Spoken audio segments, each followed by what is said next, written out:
This show is supported by Blueland. We hear a lot about microplastics in oceans and food, but they can also come from products we use every day at home, including cleaning products. Blueland is on a mission to make it easy for everyone to make sustainable choices. Blueland believes that hardworking, clean products can be the norm, not the exception, so that you can do better for your family and the planet at the same time. From cleaning sprays and toilet bowl cleaner to dishwasher and laundry detergent tablets, Blueland's products are independently tested to perform alongside major brands, and the formulas are free from dyes, parabens, and harsh chemicals. You'll love not having to choose between the safe option and what actually gets your house clean. Blueland is a certified B Corp and Leaping Bunny cruelty-free certified. Their formulas are EPA's Safer Choice certified, and many products have also earned Cradle to Cradle's Gold Material Health Certificate. If you're looking to make a small change in your routine, you can get 15% off your first order at blueland.com/prx. Get 15% off your first order by going to blueland.com/prx. blueland.com/prx. This show is supported by Odoo. When you buy business software from lots of vendors, the costs add up and it gets complicated and confusing. Odoo solves this. It's a single company that sells a suite of enterprise apps that handles everything from accounting to inventory to sales. Odoo is all connected on a single platform in a simple and affordable way. You can save money without missing out on the features you need. Check out Odoo at odoo.com. That's odoo.com.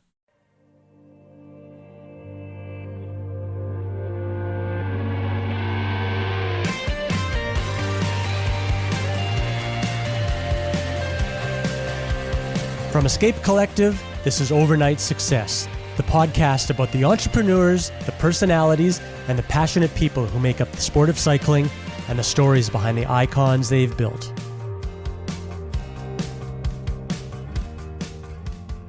In January 2025, I sat down with Rapha's newly appointed CEO, Fran Millar. She had been in the job for about 3 months at that point. Founder and CEO Simon Mottram stepped away from the business in 2021 and hired a gentleman named William Kim as his successor. Kim was brought in as an outsider and had impressive experience in luxury fashion and retail with brands like Burberry, Gucci, Abercrombie Fitch, and so forth. Unfortunately, he lasted less than a year, and after Kim stepped down in 2022, Rapha internally promoted François Convercey and Daniel Blumire, both Rapha's Chief Commercial Officer and Chief Brand Officer, as co-CEOs. Daniel Blumire left the business shortly after his appointment, and the sole leadership position was left to François, until Fran Millar was appointed in August 2024, and she started in September 2024. In that period of multiple leadership changes, Rapha faced increased competition, a pandemic, and what many would say was a loss of focus while they were trying to expand and appeal to a larger market. All of this while being relatively newly owned by the Walton Brothers investment fund, RZC. It's been roughly a year and a half since I first spoke with Fran about what her vision was for Rapha's future and how she was going to address the problems to turn around the company. In this interview, Fran and I catch up to see what she's been able to do in the past 18 months, what's been more challenging than she anticipated, and where the focus lays ahead. As a disclosure, I should mention that I did work for Rapha between 2009 and 2013. I know its history, people, and journey fairly intimately.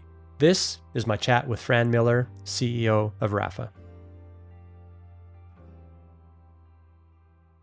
So, Fran, last time we spoke was January 2025 at the Tour Down Under, and you were very clear-eyed about the problems that Rapha faced when you first stepped into the role, and I think you were there for about 3 months at that point. And some of the problems you were looking at was a messy brand purpose, or maybe outdated one, potentially disconnected customer, discounting habits, community connection. But at that time, you were mostly in listening mode, right? You were just trying to find out what the state of play was in the landscape. Now that you've had 18 months in the role or thereabouts, what are some things that you can point to that you acted on and you can say that it's different now based on what you've done? Well, it's probably not as much to point out as I would like there to have been, because it's probably been a slightly slower process than I anticipated, but that is always the way. First and foremost, I think really understanding what it is we're trying to get after. Like, your starting point there was a messy brand proposition. I think the brand had lost its way a little bit in terms of what it was trying to do strategically. I think strategic is always a bit of a dangerous word, but what is it we're actually trying to achieve? What's the important stuff? What's the priorities? So I think we do now know that. I spent a lot of time, then we as a business have spent a lot of time really making sure we're clear on what we're getting after, which ultimately won't be massively dissimilar to what I said to you from Instinct back in January 2025, which is community. That has remained a absolutely, inspiring, encouraging, positive part of the business. And I think we've really started to get after that very, very hard. So that's the key priority. Then we've really looked at product. I think I may have mentioned a hugely diverse and broad product range. So how do we bring that down and make that tighter? I've really focused on culture. How do you build a business that, has people thinking about the future and feeling psychologically safe and thinking about how to be their best selves at work. So those are probably the three ones I've really focused on. I would say probably if I was to critique myself, the thing I probably wish I had done more of has been even more prioritized. I think there was so much to fix that I probably went after too many things in the first instance and should have been even more laser-like than I was, but you live and learn. Was that a surprise that there was maybe you inherited more than you thought after you got the lay of the land, or did you know what you were getting into? So I would always say I knew what I was getting into. I'm not sure you can ever know what you're getting into in life, never mind in a business that requires a turnaround. Do you know what I mean? Like in all things that we do and in all challenges, I think you go into it thinking, yeah, I've got this. I know what this is going to take. And then inevitably you're like, oh, this is way harder or way bigger or totally different. So it's all those things and more. I'm not sure I could have come into it any differently. I'm not sure I would have been able to know the challenge until I got into the challenge. But yeah, it's definitely different to what I was expecting. Are there any metrics that you use to indicate progress in the priorities you just mentioned? Are any of those that moved? I mean, the big one is obviously like the growth of the community and the kind of retention rate of the community. I think we knew a very surface layer of data. And I think the business had probably earlier in its life cycle with the RCC had been better at monitoring the data, but that had kind of fallen by the wayside. So understanding, why are members signing up? How are they signing up? How long are they staying with us? So we now have really good visibility on that. And then the other big ones are things like full price sell through, which are not very sexy, but they're the most important metrics that we have as a business in terms of making sure that we're moving away from the discounting, making sure that we're appealing to customers with new product launches, making sure that we're able to keep a really close eye on desirability and brand heat. And those metrics are heading in the right direction.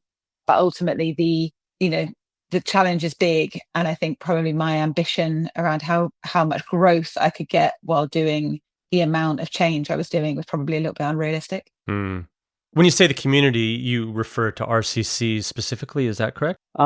You signed some big athletes at the beginning of the year, bigger than I can ever recall. The likes of, Kate Courtney, which you had before. She's great. Richie Port, Roman Bardet, and Boswell, and many others. It seems like a deliberate signal, not just for the ambassadors, but like the statement about where Rapha wants to sit culturally. What was the thinking behind this, and really the statement that made, or I felt it made, to a kind of a renewed RCC and excitement behind it? Totally, and I mean it was a very deliberate act. We decided to, we reached an agreement to end our EF relationship. We had the USAC deal in place, and we knew that RCC was going to sit front and center in the brand strategy. And one of the things that's happened to the RCC over the last probably 5 years is the perception, and very much not the reality, but the perception is that it's like aging out slightly. It's slightly less relevant. It's maybe become a bit more chat laps and social, as opposed to pointy end of the bike racing world.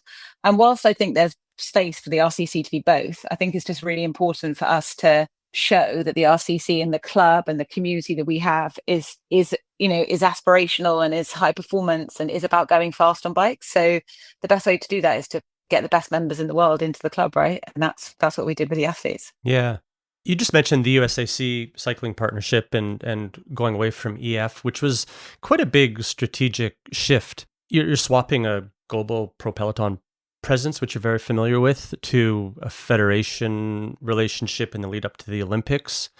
Walk me through that logic and why that made sense for that change. I'm curious about that. I think the first thing to say is the two things weren't, it wasn't, I'm not going to do EF anymore and I am going to do USAC. The two things were completely separate. Right. I've spoken openly about the decisions around EF. They're an amazing team. It's great to see what they're doing with ASOS. I think it's really nice to see that fresh, look and feel and what they're doing. So that's super exciting. But, I felt a break from the world tour was important for the brand to establish, is that what we need to do? Is it where we should be? Is it where we should be playing? And then the USAC decision was far more around, how do we as a brand show up in a way we've not shown up before, do something we've never done before, be present at a point in the sports world that we've not been at before, which is the Olympic Games. And I think I actually spoke to the business about it a couple of weeks ago. LA is an unbelievable city. It's a cultural heartland. It sets the tone for a lot of stuff in the world, culturally, from music, art, all of those sorts of things. You then have a home games, which is something that is really quite a special and unique thing. And, not many people know, but it's the only summer games that's ever happened within a generation in the same city. So the 1984 Los Angeles Games and the 2028 Los Angeles Games are within a lifetime, as it were. So there are athletes who will be competing at LA whose parents were at 84. So it's just a really lovely storytelling opportunity. And I think the role of the US as a country in cycling is I don't think underestimated, but certainly the stories are undertold. And I think it's a big market for us. It's an important market for us. And it just felt like something we could do with conviction, with sort of show a bit of courage, be a bit brave, do something a bit different. And it's proving to be all those things. We've got a multidisciplinary team that we're showing up year round. The kit looks fantastic. I'm really proud of what the team did from a design perspective. I think it pushed what National Federation kit can look like. So it was a very deliberate and very deliberately different approach to how we were going to show up on the world stage. But it wasn't a like for like we're not going to do the world tour and we are going to do a National Federation. The world tour is still something that I think they're having taken a year out from it. I think it is something that we as a brand should re-explore, but do that in a way that is really aligned to what we're trying to do as a business. I always wonder how much impact being in the World Tour has for some categories of product. I think bikes, it makes a lot of sense. I think you could argue Factor really benefited from being in the World Tour from a street cred, authenticity, saliency point of view. I couldn't tell you who Sky is with right now. It's probably, it's Gobik, I think. A lot of them, right? And that comes back to activation. How do you think about that? You've worked for most of your career, much of your career in a World Tour team, and being on the other side of the fence, how do you see that working? Is that required for someone like Rapha? So it's super interesting, right? Because when I came in, my answer to that would have been no. I don't think it is required. I think what has been interesting is not having it, is realizing it's actually not about, do people know that Rapha on the backs of the athletes, or can you get enough differentiation? It's actually as much about being able to tell the stories about a sport that we love. Like Paris-Roubaix happens, the Liège happens, Flanders happens, and if you're not in the race, it's very hard to tell the story of the race. And I probably hadn't made that connection, which is moronic, quite frankly, but I hadn't really put those two things together. And interestingly, it's something that when I pulled out the World Tour, a few of our more senior kind of long-standing brand ambassador type said, "Oh, that'll be interesting. Like, how are you going to talk about Roubaix and the Tour de France?" And I was like, "We'll figure out a way." And actually, it's hard to figure out a way. So I think for that sense, it is really important to have relevance in that space and to be able to talk credibly in that space.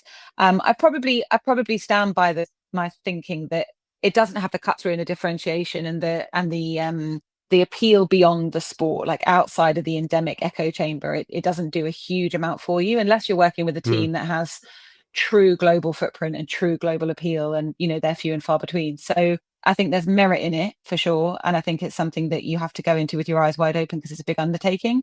But from a storytelling proximity to the bike race at the pointy end of the sport, I think it probably is quite important for brands like ours if we're going to talk about loving the sport. Yeah, you were in the heart of when the Olympics were in London, and I read something where you said that Los Angeles can do the same for USA cycling as it did for Britain in 2012.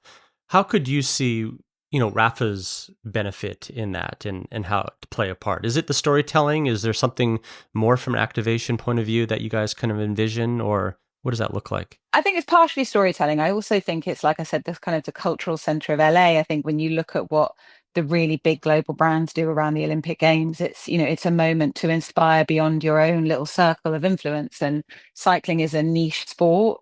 Professional road cycling is an even more niche sport. Gravel is a niche sport. So it's like all the things where we show up normally, they're pretty niche. Whereas the Olympics is as unniche as you can get, right? The eyes of the world turn onto it. So I think from that perspective, and for Rapha particularly, being on that stage is a huge opportunity. I also think for off bike, showing some relevance in a city like LA, we're working with something different at the moment, and they're doing some really interesting stuff in and around the LA scene. So I think it gives you a license and permission to do stuff that you wouldn't necessarily be able to do if you just stayed within endemic cycling. Yeah.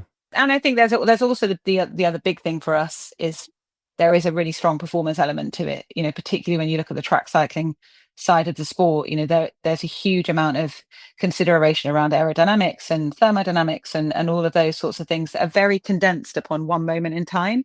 And I think that sort of in a contained environment, going after a certain time on a certain athlete, the parameters that gives you to really test the bleeding edge of fabric and aerodynamics and everything else is quite unique. So I think that gives the R&D team here something to really get their teeth into, and that will then trickle down through all the main range as well. What type of resource demand does that put on the team versus a World Tour sponsorship? It's a lot further away, but I'm not quite sure how much forward you have to pull out of this stuff. Yeah, it's pretty similar actually, because you've got so many disciplines, right? So they're suddenly making like BMX track pants and yeah, exactly. Yeah. So they hated me for a little while, but no, they so it's probably pretty similar. There's a big lift in the first bit, right? They did something like 25 brand new from the ground up products that they needed to get done in 5 months. So it was a huge lift to begin with. And then as all these things, as you get closer and closer to the point of performance, that will get narrower and narrower. But yeah, it's similar in terms of resource, of people. Just because of the breadth of the range that we need to be developing. But we didn't put additional resource into the business. We used our existing teams to do it. And I think we would continue to do that if we brought another World Tour team in as well. The amazing thing about Rapha is the amount of experience and the depth that we've got within our product teams and our R&D teams. They're crying out to get these types of opportunities. So they've been working really hard on it. Yeah. Before we started recording, you said you just got back from the US and you went to Bentonville to see the new clubhouse and to Chicago to see the community after that clubhouse had shut down. You said when we first spoke that you weren't going to grow through cost cutting.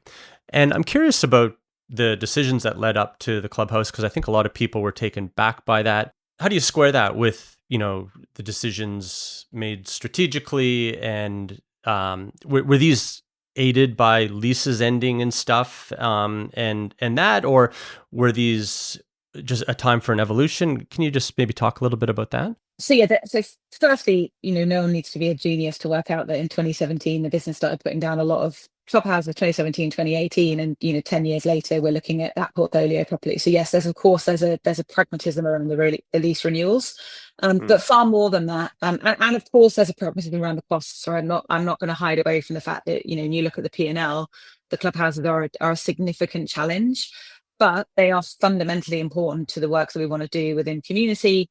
When they work well, they work brilliantly. So the decision was sort of several fold. It wasn't just a binary, we need to cut costs, let's close clubhouses. And actually some of the clubhouses that we've kept within the portfolio are still not profitable, but they wash their own face and they deliver for the community. So I think the big thing for me was, can we focus more and get more simple rather than continuing to try and deliver on with such a breadth? We had 8 clubhouses in the US, which was a lot. In some of them had been underperforming for quite a long time. We were struggling to give the focus and commitment that we wanted to entail. So we've just refit the Bentonville store. There's no way we could afford to do that across a portfolio of 23. But as you reduce that portfolio down and really try and deliver for the ones that remain, really try and deliver against, community, commerce, and making sure that we're showing up in the best possible way for the brand. So it was as much about sort of focus of resource and focus of purpose around those clubhouses. It was about, well, we're just going to arbitrarily close down the ones where the leases have come up. So on clubhouse. So it was a super difficult decision. people's lives are impacted by it. That's the members of our team who've been really committed and dedicated Clubhouse staff are some of our most passionate, dedicated people. And a lot of our Clubhouse staff have been with us for a really long time. So that's, a hugely difficult decision. But we really wanted to continue to support the communities. We aren't walking away from the communities at all. We've retained our community leads in all of our closed Clubhouse areas. So my intention is that we keep growing those communities and supporting them. We know from first-hand experience that you don't need a Clubhouse to grow our community. And we've got some amazing communities in places like Manila who are doing a phenomenal job, and they've never had a Clubhouse. So I wanted to test and learn. I wanted to simplify and get rid of some of the complexity that we have across the portfolio. And yes, of course, I also wanted to save cost and to make sure that we are building a future for Rapha that is sustainable, not hoping that we're going to get growth every year, which it's just not how the industry is working at the moment. Yeah, I tell you, every time I go to like a Lululemon or something that you might compare Rapha to in terms of like transcending the sport they started in, and just the sheer volume of traffic that goes through those versus any of the maps, the Raphas, the Panormal, I go into those and they are just usually dead outside of the morning rush. And I don't know how you guys make it work. It's a lot of coffees to sell. And I don't have a question there, but it really blows my mind that anyone's making it work. And it's interesting there, but there are ones that do work. We do have the vast majority of our portfolio work incredibly well, and all of our APAC clubhouses are up on the year, growing. Communities are strong, great footfall, great conversion. So there are places where the model works superbly well. And then there are places where it's more challenging. And I think you hit the nail on the head there. We are a lycra industry, right? So it's not a wander in with your family and grab something type thing, or a new thing for the gym. It's a pretty specific use case that you're coming into a cycling apparel store for. So, in certain places, the model doesn't work unless you can provide some other level of value for the customer. And that's where the RCC and the community is genuinely a valuable and important component part of those clubhouses. And like I say, where it works brilliantly, Yeah, and I think a lot of people just assume you would cancel it on a marketing line item, right? It's just a marketing cost, right? But it that has a lifespan. It just doesn't work forever unless it's trading profitably. I'm not even sure it's particularly responsible to do something like a bricks and mortar store for marketing. I think it's not a great way to run a business. You want to run a business that's profitable end to end and making a contribution in each of its channels. Otherwise, you spend your life justifying to the board why you have certain things. So, and to be fair to Rapha, I don't think the decision they made to put down as many as they did was ever about it's a marketing cost. I genuinely think they believed in their ability to keep making those three things work together, and we just couldn't. So it's a lesson for the business to make sure that you don't put a clubhouse down until you've got a community firing on all cylinders. Yeah. Are pop-ups a way of testing those markets? Have you guys tried that? Yeah, pop-up. We've done a lot of pop-ups actually in a lot of the clubhouses. You started the pop-ups. We started the pop-up. We started so much, Wade. We started so much. Well, I mean, in cycling you did. I know. And we will potentially pop up. We will also, look at more event presence, think about being in places where maybe it's not about a retail pop-up, but about, a sort of activation and engagement pop-up. So yeah, there's all sorts of modalities that we're looking at the moment in terms of how best to show up for our community and show up for our customers in a way that, that's the other thing. Clubhouses was so original at the time, like nobody was doing what Rapha were doing back in 2012, 2013. Everyone does some kind of experimental retail now, particularly in their flagships. And so finding a way that differentiates us again is something really important for me. So it'll be a journey over the course of the next 5 years, I think, because we work out what the best models are and where and how we show up for our customers and members. I remember speaking to somebody before this year's Tour Down Under who worked at Rapha, and they said, Fran's asked us to kind of reinvent what the TDU pop-up is. And I was impressed when I got there. I'm like, how are you going to reinvent this, right? It's a place where people go, and you guys nailed it. I got to hand it to you. How do you also balance like a Rapha customer versus an RCC member? And that's got to be a difficult one. And I try to relate that to my own business of like readers to members. You have people like readers aren't paying us anything, so we don't have to be too apologetic about that. But how do you balance the customer who is a loyal customer, not an RCC member, and doing things like that are kind of member only? Yeah, I've always been very comfortable with it. I think like all things, you can. It's not a huge barrier to entry, the member fee, and there are a Mm, huge amount of benefits to being a member. mm, And I think one of the really important things for us is making sure that we are able to provide those exclusive experiences for people who do sign up to membership. That's the nature of it. And I think if yeah. we shied away from that, or we said, well, everything has to be all inclusive, for everyone, I think that would erode the ultimate value of the membership. And I think I'm pretty unapologetic about that, to be honest. And we customers can be customers; they can enjoy our content. We don't have any paywalls about any content. And we're very egalitarian on that front. But there will always be certain events and certain moments in time where if you want to be a part of it, you have to be part of the RCC, and I'm very comfortable with that. I think that's a really good insight. Yes. When we spoke, over a year ago now at the Tour Down Under, one of the things that you said that kept you up at night was refining your mission statement. It started as making cycling the most popular sport on earth, and then it came to, what was it, living a life by bike.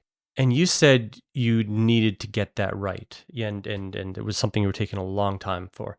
Have you come up with anything yet? Have I missed it? Have you gotten... I'm not asking you to tell me if you haven't come up with it, but how's that going for you? Are you sleeping? I have different things that keep me up at night now. So yeah, I've evolved my things that give me anxiety. We have resolved it. We haven't come away massively from where we were before, but we wanted something that felt very true to the brand and reflective of where we've been over the last 20 years, but really fundamentally about where we want to get to in the next 20 years. And I think it's rightly been an incredibly hard challenge and quite a, for fear of navel gazing. It's been something that we've, spent a lot of time on. I brought Alton Coyle into the business in December of last year. The old designer, Alton. Yeah. Yeah, so he's come on board as a chief creative officer. And so Alton it is fantastic. So Alton was responsible for things like the protein bars, the RCC logo, a lot of that kind of richness and the tapestry that, Rapha was built on. Alton was a really, really significant part of that. And I had been really unsure through the course of the first year about, do we need a chief creative officer? Like, is that a thing in a brand like ours? And actually I was like, am I trying to find a unicorn? Trying to find someone who understands the culture of cycling, who understands Rapha, who can think about what the future is for this brand and where we need to get to, has enough creative vision to shape where we've been into where we want to get to. And I was like, maybe as a unicorn. And then interestingly, I was watching somebody showed me, I think it might have been David actually, showed me a video that Canyon had done with Matthew van der Poel. And it was Matthew and his grandfather. And it was beautifully edited. And it gave me like goosebumps, like old Nike adverts used to do, and I was like, wow, that is amazing. And I showed it to one of my team. And they saw Alton Coyle did that. And I was like, who's Alton Coyle? And I could see the face of the person I'd said, who's Alton Coyle to, like shock and horror that I didn't know. And then I did more digging and I had a look more at his work. And I spoke to Simon Mottram, and it turned out that he had done the Extra Mile book with Simon, and that he had been at Canyon as creative director for 8 years. And so I searched him out. He's quite a hard chap to find, and spent about 6 months talking to him and sharing ideas and thinking about what we could do with the brand, and eventually convincing him to come back. So he started on the 1st of December, and that has been transformative, really, to have, what I really wanted was somebody who could come in and rip it all up, but to rip it all up, you have to have enough respect to make sure you don't rip up the important stuff and throw the baby out with the bathwater. So, and he's probably the only person in the world that can do that, in my opinion, because he's got so much authenticity and credibility in the foundational parts that make the brand so important. And that has proven to be very true. So far he has come in with a really lovely view and insight and some very thoughtful approaches to how we can do things. And then he and I, predominantly he, have worked on the positioning, the creative direction, and the sort of mission statement. He actually presented it to the core design team about 5 weeks ago. And yeah, it's in a really good place. I think I'm going to hold on to it so that we can share it as more of a brand campaign and people can see it not garbled by me, but shared by the creative team in the brilliant way that they do. But yeah, it's in a place that's really exciting and feels good. Totally true to Rapha, but totally ready to future-proof us for the next 20 years. I imagine, since you told me publicly that you don't feel like life by bike was the right mission statement. Did that cause any sort of like internal alignment issues, people kind of wondering, or did that not really skip a beat? And people think that's just words, but it's more than just words. And when you're running a business, it's a beacon. Oh, 100%. It's definitely more than just words. And I deliberately never read the comments on any of these sorts of things that I do. But the few times that I have made the mistake and done so, people like it's all rubbish, all marketing rubbish. And it just isn't. It just isn't. And if you're in a business and you're part of a business, understanding why you're there and what it is you're trying to achieve and what the North Star is, honestly, it's probably the most important thing you need as a leader to galvanize people behind it. So no, in terms of telling the world that I wasn't sure about life by bike, I've been pretty open about that from when I arrived at Rapha. So no one was taken aback by it. But actually, I think for everyone here, they understood it because the reason I was saying it's not right is that the business hadn't been able to galvanize behind it. And I think sometimes it's not just a lack of leadership or a poor, or that the mission statement isn't quite right. It's if it isn't happening by naturally, if people aren't going, oh yeah, I get that and I understand that and I want to go after it, then it suggests you've got it slightly wrong. And they weren't doing that. The business wasn't behind life by bike. They didn't really understand what it meant. It gave people permission to do all things for all people. And that, I think, had led to a lot of confusion, a lot of product diversity, a lot of SKU proliferation that you wouldn't have got if you had something a lot sharper. So actually, I think for most people in the business, they were like, oh, thank goodness, let's get something a bit clearer and a bit more focused on what we're trying to do. And just being able to remember it, it has to be meaningful enough and short enough and for people to actually remember it. And it's just funny hearing myself stutter as I tried to remember it, but I remember the first, to make cycling the most popular sport in the world. It's an interesting one though, that way, because one of the things that I've noticed here, and I noticed it everywhere. I noticed it at Team Sky. I noticed it at Belstaff. I noticed it probably even more here. People remember things they get told over and over again, and that have been there for a long time, right? So everyone will remember that they wanted to make it the most popular sport in the world because they were saying it for 20 years, for 15 years, and they were really clear about it, and they said it all the time. And I think one of the things with life by bike is it wasn't said all the time. It wasn't repeated in every meeting that was had. It wasn't, it didn't say this is what that means. It was just like a thing. So it really was just words. It sat on a website. It was in a few booklets. And I think one of the things I've really noticed here is being in a global business where you've got, at that point in time, there were 22 clubhouses. We opened Shanghai, taking us to 23 before we closed to 5. So you're at every corner of the world. Not everyone listens to all the town halls. Not everyone reads all the literature that gets sent to them. Not everyone. So you have to constantly repeat yourself and constantly make the effort to go out and see people and know that it's going to take a couple of years for this stuff to land. And I think I've really, I've been in clubhouses where people have said to me, oh, that I'm said, why is it like this? They said, well, that's how William Kim liked it. And I'm like, William Kim was here in 2022. Like, why is that still a thing?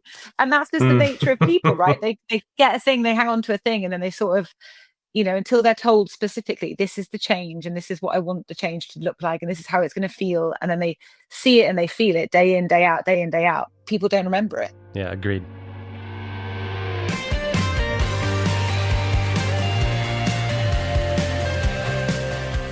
This podcast is fully funded by our members at Escape Collective. In fact, all of our content on our website and our podcast network is 100% supported by our members who believe that cycling media should be independent from the sport and industry we cover, and that we should exist to serve you rather than live or die by our ability to be a platform for the sole purpose of selling you more stuff. If you enjoy this podcast or any of our other work and believe in our mission of independence, please go to escapecollective.com/join and become a member today. Thank you for your support. Let's talk about mountain biking for a second.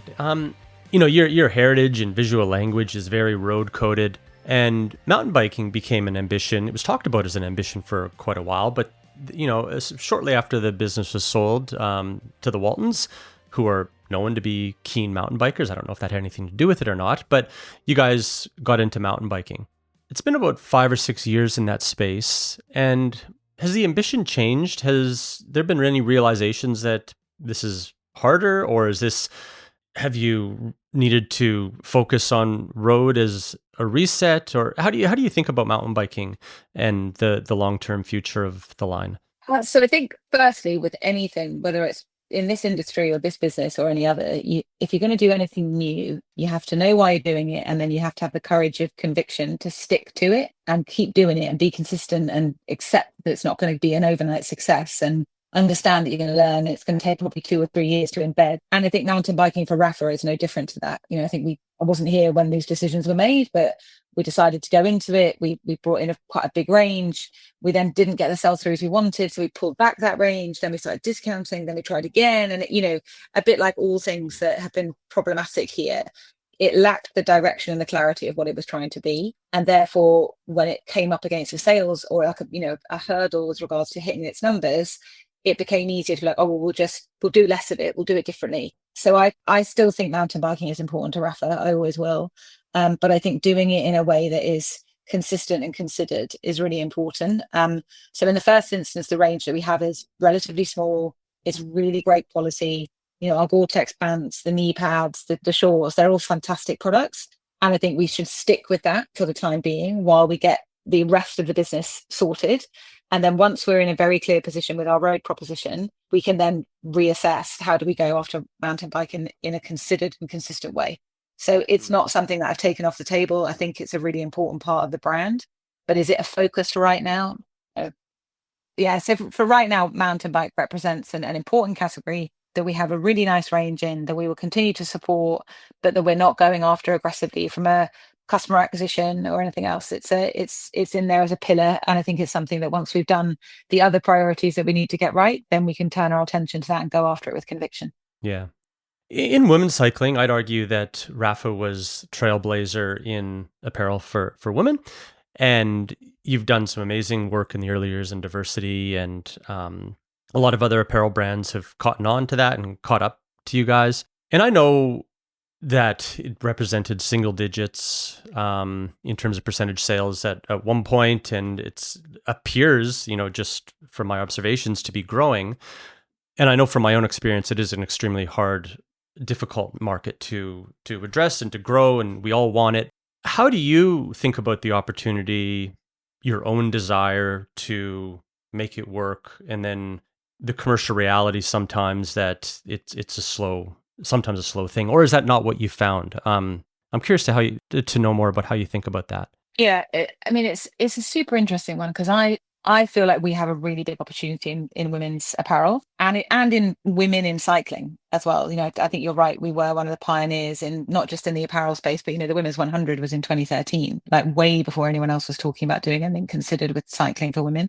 So I think there's a big opportunity for us. Our communities range from 10% female to 40% female, depending on where you are. I think if you speak to any of whether that's the bike brands or Strava or anyone else, the area they're seeing growth in the most is women's cycling.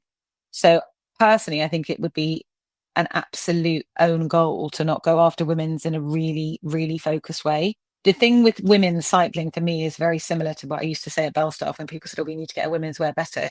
If you look at the level of granularity that a men's contemporary fashion brand like Belstaff goes after their customer, their male customer, be 4 segment types. There'll be different types of spend. There'll be different, and then it'd be like, and then there's women, and it'd be like, interesting, So it's like they're 51% of the world's population. We probably need to be a little bit more careful with how we're going to target them and who we're going after and what type of women are we going after. So we are absolutely going to be focusing on it. We are going to be spending a lot of time understanding who our female customer is now and who she can be in the future. I think making sure that our product is right for women and is developed in some ways by women for women, because I think there is a level of specificity in female technical apparel that requires people who understand it, the sort of the wearing of it and the use cases of it. But yeah, I want to be really specific about what type of women are Rapha women. And how are we going to appeal to them and work with them and really build. And again, with the community that we have this fantastic sort of learning bed of women who we can work with, and with our athletes, Kate Courtney's and athletes like that I think we can really springboard from. So yeah, massively important. I think it is a growth area. I think, like all things, it needs specificity and focus. And I also think I think a little bit, I've got to be careful how I say this, because it's a bit like women's racing, right? Like everyone was like, oh, it's only got 10% of the people watch it, and like no one likes watching women cycling. And it's like, well, they do. You just got to build a product for them. and you've got to make sure that they understand the product, and you've got to publicize the product, and you've got to encourage people to come along and see it and do it, and you've got to make it easy for them to do that. And I think the same applies when it comes to marketing apparel for women. You've got to make sure that you're building something people want, you make it appealing, you make it fit for purpose, and you continue to get behind it over and over again, and the people will come. You mentioned just earlier being very specific about who is the Rapha female customer. Have you defined that, or is that something still in the works or ever evolving? Or we know who the current female customer is, and I think the thing I'm interested in is who is she in the future. I think we're seeing such a boom in the sport for women, and I think the archetypal female customer for Rapha is changing. And I think understanding her and her motivations and the types of riding that she's doing is really important. So we're still doing some work on the future customer, but we're pretty clear on our existing customer. And interestingly, because we have the different price points in our range, we have quite different customers, right? So, we've got women who come in at core and stay at core. We've got women who only wear protein, and we've got women who are in between, shop across both. On the whole, they are different types of riders. So making sure that we're able to show up for that different types of riding and communicate in that way is really important. I'm curious your thoughts about how the trickles down from the world tour, women's racing, to the customer and the different types of customers. How effective is telling those stories and getting more people into connecting with that upper end of the sport to the trickle down effect of, wanting to ride a bike and wanting to wear Rapha or another brand? Yeah, I mean, I'm a big believer that inspiration to participation. I think that's the journey that most sports have gone on. It's a fundamentally important part of all grassroots and participation sport. You have to see people doing it in a way that you find inspiring. And I think there's nothing more motivating as a woman who's been in sport for my entire career, been in cycling for my entire career, than going and spending time with someone like Kate from Zwift and seeing what she's doing with Watch the Femme, and taking my 7-year-old stepdaughter and my 9-year-old niece to go and see Watch the Femme, and go and actually watch the Femme, and they're like, wow, girls can do this, like women can do this. It's like, yeah, they can. And I think that the very fact that is for them, that's like something they would never have seen, never experienced. I would never have seen or experienced that. I never got to go to women's bike racing. There wasn't really anything to go to when I was younger. It's incredibly important. And I think that being able to show young women and women getting into sport generally, not just cycling, that there's a journey and a pathway at the very top, and that's just as inspiring for young women as it is for young men on the other side of the sport. I think the WNBA, and I'm sorry I don't follow it, but I've just heard about the impact that their top player has had on the sport and filling seats and inspiring young people. So totally, you see it in women's football, you see it in women's netball, you see it you see it across all sports. Is that, and maybe it's my age, and that I'm around a lot more young women now, because I was a young woman before and now I'm around young women. I so many of these, you know what I mean? Like you get to your late 40s and suddenly I'm hanging out with, my godchildren and my nieces and stuff, who are all, in their early teens or late teens, and their connectivity to sport is so different to the connectivity I had to sport. Like my 18-year-old, 17-year-old goddaughter, she plays netball, she goes and watches netball, she watches women's football, she's super engaged in professional sport. She was the first person to text me when the sub-2-hour marathon was broken in London. And it's like that. I love that. I love that sport has become so much more of there's so many more teams, so many more opportunities for young women to engage in professional sport and see people like them doing it. They don't have to watch the men's side of the sport and see and have to be inspired by that anymore. Yeah, just what a difference a generation has seen, hey? A recent piece of news that I don't know if many people really took much notice in, but I did. Scott Mellon joined the board of directors. So he comes from Solomon, North Face, and other brands that have, like what we've talked about, like transcended the sport that they originally were in.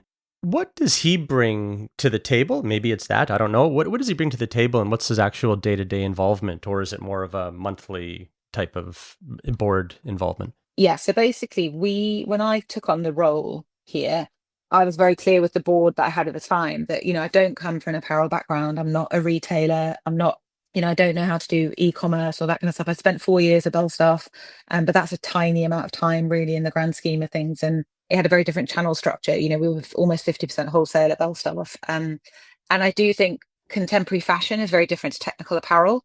there are a whole different set of considerations around technical apparel that you just don't have to deal with in contemporary fashion. So I was very clear that I was going to want some support, and also for my own development. I want to be around the very best people in the world. I always have done. And I think boards, when you're at CEO level, boards are a really important part of your CEO growth and your own personal development. So, and they've been, my board was very, very supportive of that. I'm very lucky in my chairman, Matt Tarver, who is really keen that we found the best possible people in the industry. So he and I basically worked out where were my key skill gaps, of which there are many. I was asking Rachel Burnside, who mentors Fran Millar in the uplift, and so I'm glad you found one. Lucky, I've had a career of incredible mentors, so I'm very, very lucky in that sense. But all of my mentors tend to come from professional sport as opposed to this kind of subject area. So we identified the key areas. We found three key specific areas that I wanted to try and get a board seat for. One of them was around product, but taking product end to end. So kind of mill and vendor level knowledge all the way through to go to market and customer interaction. Pretty broad and very unusual. So we went out, we spoke to 40 or 50 different people. We had loads of really interesting candidates. And Scott was just a huge standout. I think the reason he was so appealing was multifaceted. One, like you say, deep and extensive knowledge of taking a business to growth, global growth across different channel strategies, both in the North Face and in Salomon, but also a deep lover of cycling. He rides about 10,000 a year. He lives in Annecy, was a cycling fan and a Rapha fan. So he was this unicorn of a person. He's also lovely. He's just retired from Salomon. I'm sure he won't mind me saying he's in his early 60s. And so he's at that stage in his career where he kind of wants to give back a little bit, but also still has a lot of energy and a lot of knowledge and passion to pass on. And he is very much not once a month. He is fully embedded. He's helping out all sorts of things. He's been incredibly wise and generous with his time. And yeah, he's fantastic. He's really, really good. The fact that he has worked for brands that have transcended the sport they originated in, does that signal that is maybe taken as maybe a brought in priority? I remember you saying earlier it's probably not going to happen for another 10 years. Rapha might have dabbled its feet in it, but does his appointment signal anything that you could take from that, or is it still a long-term? No, I think going after really big global growth in a non-cycling category is probably still several years away. There's a lot of work to do to get there, but I think starting to understand the foundations that need to be in place to do that, and starting to understand the product platforms and the fabric platforms that you need to have in place to be able to really even consider that as an option, and similarly to have the engine behind the scenes that's doing the core bit of the business, in a world leading and industry leading way. I think that you need all those things in place before you can go after anything else anyway. So it's a yes, for sure. I think his ability to help us in terms of how do we take product beyond cycling, but I think it's broader than that as well. It's how do we build and future proof Rapha so that it can take on any challenge it wants to come 2 or 3 years from now. And I think we're really focusing on 28. Sort of the vision for where we want this brand to be in 28. And it's very much that 28 is the start line. It's the springboard for us to then go again. So we've still got, another 2.5 years really almost of turnaround, because there's so much that we want to fix and so many things that we want to get in place before we really go after anything aggressively outside of our current remit. Something else that's happened since you've taken on this role are tariffs in the US. How exposed was Rapha to that at the time they were implemented, and how did you guys respond? Yeah, pretty exposed. 30% of our business is in the US. The main change that we made is that we had, prior to my arrival, the business had consolidated into one distribution center in the UK. So we have opened a warehouse out in the US now, which actually, to be honest, has been a huge blessing in disguise, because it means that we can do same day and overnight delivery for our customers and members in the US, which we'd stopped being able to do. So it's given us a huge competitive advantage from that perspective. And we can be far more agile with how we replenish and manage our store inventory, because we can be pulling in and pulling out of the US distribution center. So yeah, we took a big hit. The tariffs were hard going for that, and it took a big chunk out of the EBITDA for full year 25. We would have been further ahead than we than we thought we were going to be, but our tariffs wiped all of that further ahead out. I shouldn't laugh, otherwise I'd cry. But it's Wow. yeah, it's been a challenge, but the team have been really agile. They've done a great job, and it's, you know what it is. It's another great example of, you can prepare for anything. You can think you've got everything under control. You can have all the best ideas in the world, all the things you want to try and do, and all the ambition. And then sometimes just some really random left field things happen. You're like, okay, we will have to go and deal with that now. And it's felt a bit like that this first year here, that there's been a huge amount of stuff slightly beyond our control that we've had to manage and deal with. But such is life. Yeah. Looking back at our interview, you talked about this 18-month window post-COVID, that there's this inventory hangover and flush through period. And that is kind of coming up to the end of that window. Have things cleared out for you guys? And did the discounting habit kind of outlast that inventory problem, and did it become structural, or have you guys bounced back from that and it's other things you're dealing with now? Yeah, I think that the discounting challenge is probably the one that I underestimated coming into the business. I think that probably was the biggest one. I think it had become structural. And I think and that's not a criticism of the brand or the people prior to me or anything else. I think I can understand how we ended up here. It's a difficult, I hate this expression, everyone uses it, it's a difficult drug to get off. But also what it does is it damages the quality of the customer. So, you're constantly going after the selling customer, you're constantly training them to wait for discounts. So I thought it would be a more simple process to slowly pull back from discounting, but not turn it off altogether. Because obviously I came into an inventory holding. I didn't come into a blank sheet of paper and then order my own stock, as much as I'd have loved to have done that. So I came into an inventory holding and I came into a buy. So there's, in this industry, the buys are normally done about 12 months in advance, which means I'm only just into the cycle of my own buys, over the last 6 to 8 months. So you've got the stock in the business, they've got the stock that's coming into the business, and we probably still had too much stock coming in, but not if we were able to grow the customer base. And I think what's been interesting is this kind of what I thought you could do, which is continue to grow a little bit and continue to sort of run down the discounting. But the business and the industry has been so reliant on discounting for so long now that I think that has proved a lot harder. So we're going to be much more aggressive with the full price positioning. We're going to try and come harder and harder off the discounting, because ultimately that discounting, I think, seems to work for about 3 years. You can rely on discounting as a way to pull yourself out of a problem for about 3 years. And then once you get to that 3-year point, the discounting doesn't work anymore anyway. So all you're doing is damaging the brand and everything else. So I think it's the challenge that all the brands have. Everyone says, oh, Rapha's the one that discounts the most. I've spent an awful lot of time and have a team of people looking at what other brands are doing. And we are definitely not the only ones. But we have to come off it, and we have to make a really concerted and considered effort to hold our line from a full price perspective. That doesn't mean that we'll never do sale. You do have to do, like, the nature of this industry is you always buy to a 75-80% full price sell through, which means you always have between 20 and 25% of your inventory, which you'd expect to put into markdown. That is normal. And I'm not shying away from that at all. But I think that's the percentage you want to be getting to, right? That it's 20-25%. And it's probably about that in terms of the number of days that you do it as well. So we'll get there, but it's just going to take a little while. I get it. I mean, you got to turn that inventory into cash because it's tied up. Otherwise, you need to order more. Have you guys been able to get back to price normalcy, or are there still a lot of inventory that you guys are holding that? No, inventory wise, we're all right. Yeah, inventory wise, we're on track this year to get down to what I would consider a far more normal inventory holding for a business of our size. And we are slowly but surely building back that full price base, which has been a really, that is a big green shoot for the business. It's impressive how much we've been able to build that base back. Yeah. A lot of brands haven't. You mentioned it attracts a different type of customer, the discounting. The COVID boom kind of brought a whole new wave of riders into the sport. And it seems to me Rapha would have been one of the brands who are perfectly positioned to capture them. Do you feel like you did, or do you feel like they've gone away? I think we did. We definitely did. The P&L says we did. Yeah. But yeah, they definitely, I don't think anyone in the industry did a good job of holding on to them. So I think, and I stand by my naive view that presents an opportunity, right? A whole load of people for 18 months came into our sport, got super excited about it, did it all the time, bought all the stuff, and then stopped. So I'm like, let's get them back out again. We still see a lot of our COVID customer and the COVID cohort still in our customer base and customer activity. So we haven't lost them entirely.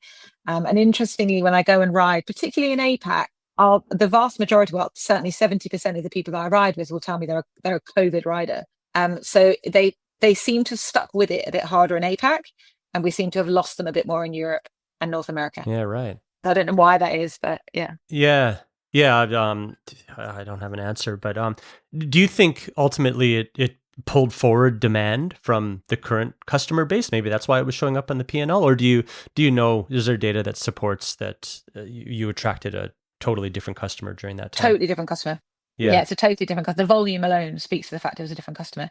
So existing customers definitely were spending more, but then a whole new set of customers came in and bought a lot of product. Yeah, it was definitely new customers. The Rapha roadmap, revisiting, relaunching it. Was it this week? Last week? Last week. What prompted that for you guys, and how long were you kind of had that been on your desk? Some journalists had decided to do it in response to the UCI, and they approached us and said, "We would like to re-release a Rapha roadmap. Would you like to be involved?" So, fair play to them. It was very much instigated by those guys. And my team said to me, "Do we want to be involved? It would seem a shame that it gets released and we're not." And I said, "Well, we're going to be involved anyway because it's called the Rapha roadmap. So we should absolutely get behind it." I'll be totally honest. When Rapha brought that out in 2019 and I was working in Team Ineos, I was a bit like, why is an apparel brand telling the sport how it should be run? Like, how arrogant. It's so arrogant. And there is still a bit of arrogance in it, I'll be honest. There still is a bit of like, why is an apparel brand doing this? We have to think about the positives. We have to be advocates for it. We have to believe that it can be more than the sum of its parts. And if we don't, and we're leading these businesses, irrespective of whether an apparel brand should have a comment on how the sport is governed and how it is run, if we don't believe that this sport could be bigger than it is now and have more fans than it has now and do a better job than it does now, then we shouldn't be doing the jobs that we do. So that's why it came about. That's why I wanted to support it. It's why I did write the foreword. I felt quite strongly that whilst I wasn't involved in the creation of the roadmap, and whilst I wasn't involved in the analysis and the research that went into making it, I did want to have a point of view, and I do have a point of view, and that is that we need to get behind this sport of ours, and we need to back it and endorse it and be advocates for it. And I have to, if that's what I believe, I have to put my voice out there and my money where my mouth is. You know the inner workings of the pro cycling better than anybody, or as well as anybody. How on earth could anything change with the ASO holding on to the crown jewel and having zero incentive? If I were the ASO, I'd have zero incentive to give that up. And it's not you can't buy it. They're not interested in money. And how on earth would you ever get past that with a lot of the recommendations made? Can you see a way past that? We have to be a way past that. We have to find a way to either get them to the table, to work with them, to do something that enhances other areas of the sport where they can see the benefit and want to get involved in it. You have to keep going. Just because there's one blocker, you can't just be like, "Oh, well, we'll give up then. We won't bother trying." It's always going to be the challenge. It's been the challenge for 25 years, and it always will be. Well, will it always be? Don't know. Maybe they will change.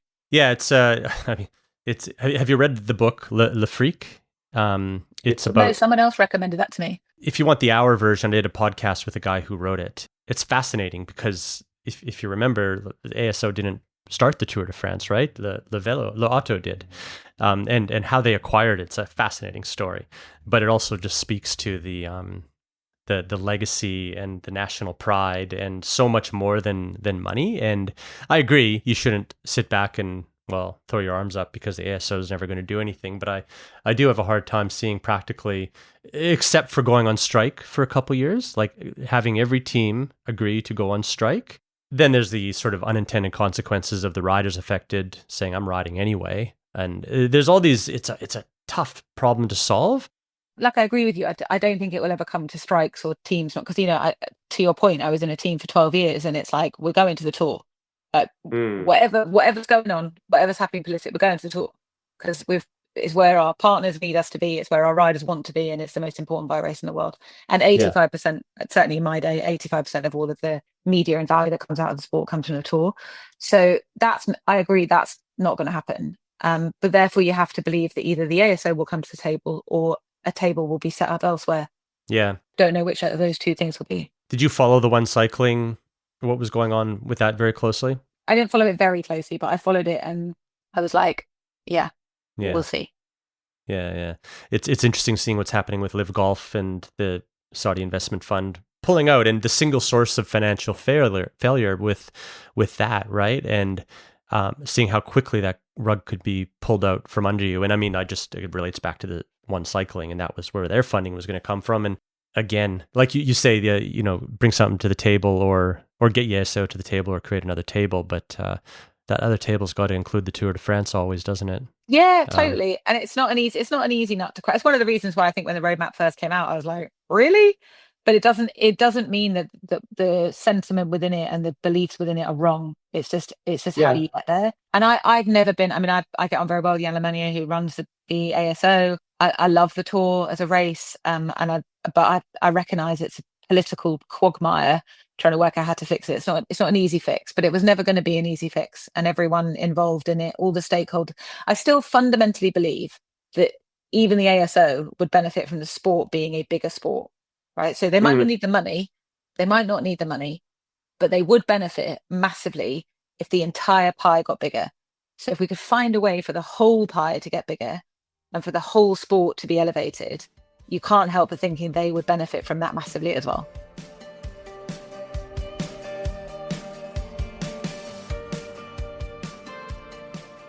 Rapha's turnaround is not done. Fran will be the first to tell you that. And she admits that it's been harder than expected. But now it feels like there's clarity in the business that wasn't there before about who it's for, who it's not for, and what they need to stop doing. And that's not nothing. As someone who also runs a business, albeit much smaller than Rapha, I empathize with the challenge that lays ahead of her, but I can say from an outsider perspective, I can see the changes that she's made, and I feel they're headed in the right direction, and I applaud her for that. I hope to have Fran back on sometime in the near future, and until then, thanks for listening to Overnight Success from Escape Collective. This episode, along with all of our others, were edited and produced by Red Bricks Media. Thank you.